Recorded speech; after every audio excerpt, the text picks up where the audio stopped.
Yan ang nangyari sa kanya mga kamix. Dapat pag coolant, hindi siya kumupas ng kulay, no?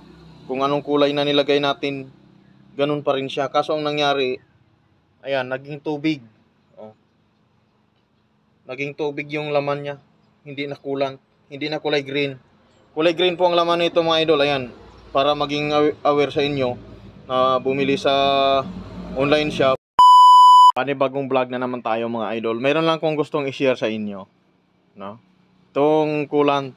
Ayan, gusto ko itong i-share sa inyo para kung mag-order man kayo sa mga online ay maiwasan yung bumili nito. So ito pala siya, oh. Ayan. Tingnan nyo yung ano niya, ito yung sticker niya. So pagmasdan ninyo, ito yung gusto kong i-share sa inyo para hindi kayo magsisi pag nakabili kayo. Ayan. So ang nangyari kasi nito mga kamix, hindi na siya naging coolant. What? After 3 months, ganito na siya, oh. Ayan, papakita ko sa inyo yung laman. Buksan ko yung radiator cap. Ayun. Ayan, pansin nyo ba? Ayan, oh, wala nang dulas. So, ganyan ang nangyari sa kanya mga kamix. Dapat pag coolant, hindi siya kumupas ng kulay, no? Kung anong kulay na nilagay natin, ganun pa rin siya. Kaso ang nangyari, ayan, naging tubig. Oh. Naging tubig yung laman niya. Hindi na coolant, hindi na kulay green. Kulay green po ang laman nito mga idol. Ayan, para maging aware sa inyo na bumili sa online shop, ganito klaseng coolant, ayan, huwag kayong bumili niya, no? Para hindi kayo maging katulad sa akin na ganitong nangyari sa coolant, no? Naging tubig. Yan. Naging tubig mga kamix.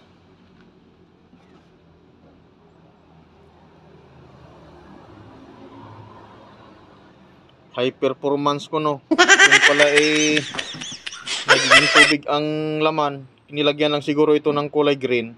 Tapos, ayun na. Ganyan na ang nangyari, no?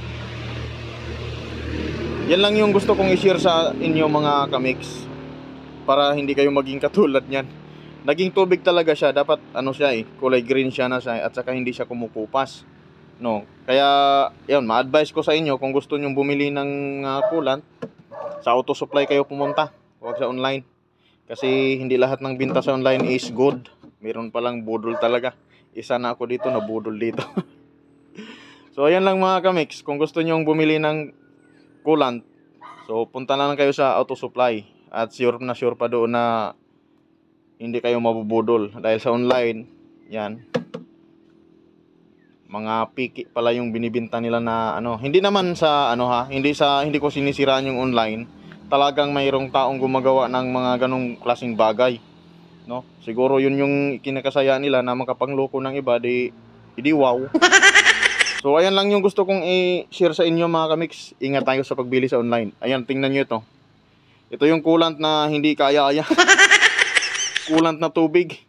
Biruin mo yan, kahit ilang years sana dapat mga kamix. Kung coolant ang isinalin mo dito sa radiator, kahit ilang years yan, hindi kukupas yan. Nandyan pa rin yung kulay niya. Ayan, oh, tingnan nyo naman, oh. Nagiging tubig. Ang linaw-linaw pati, oh.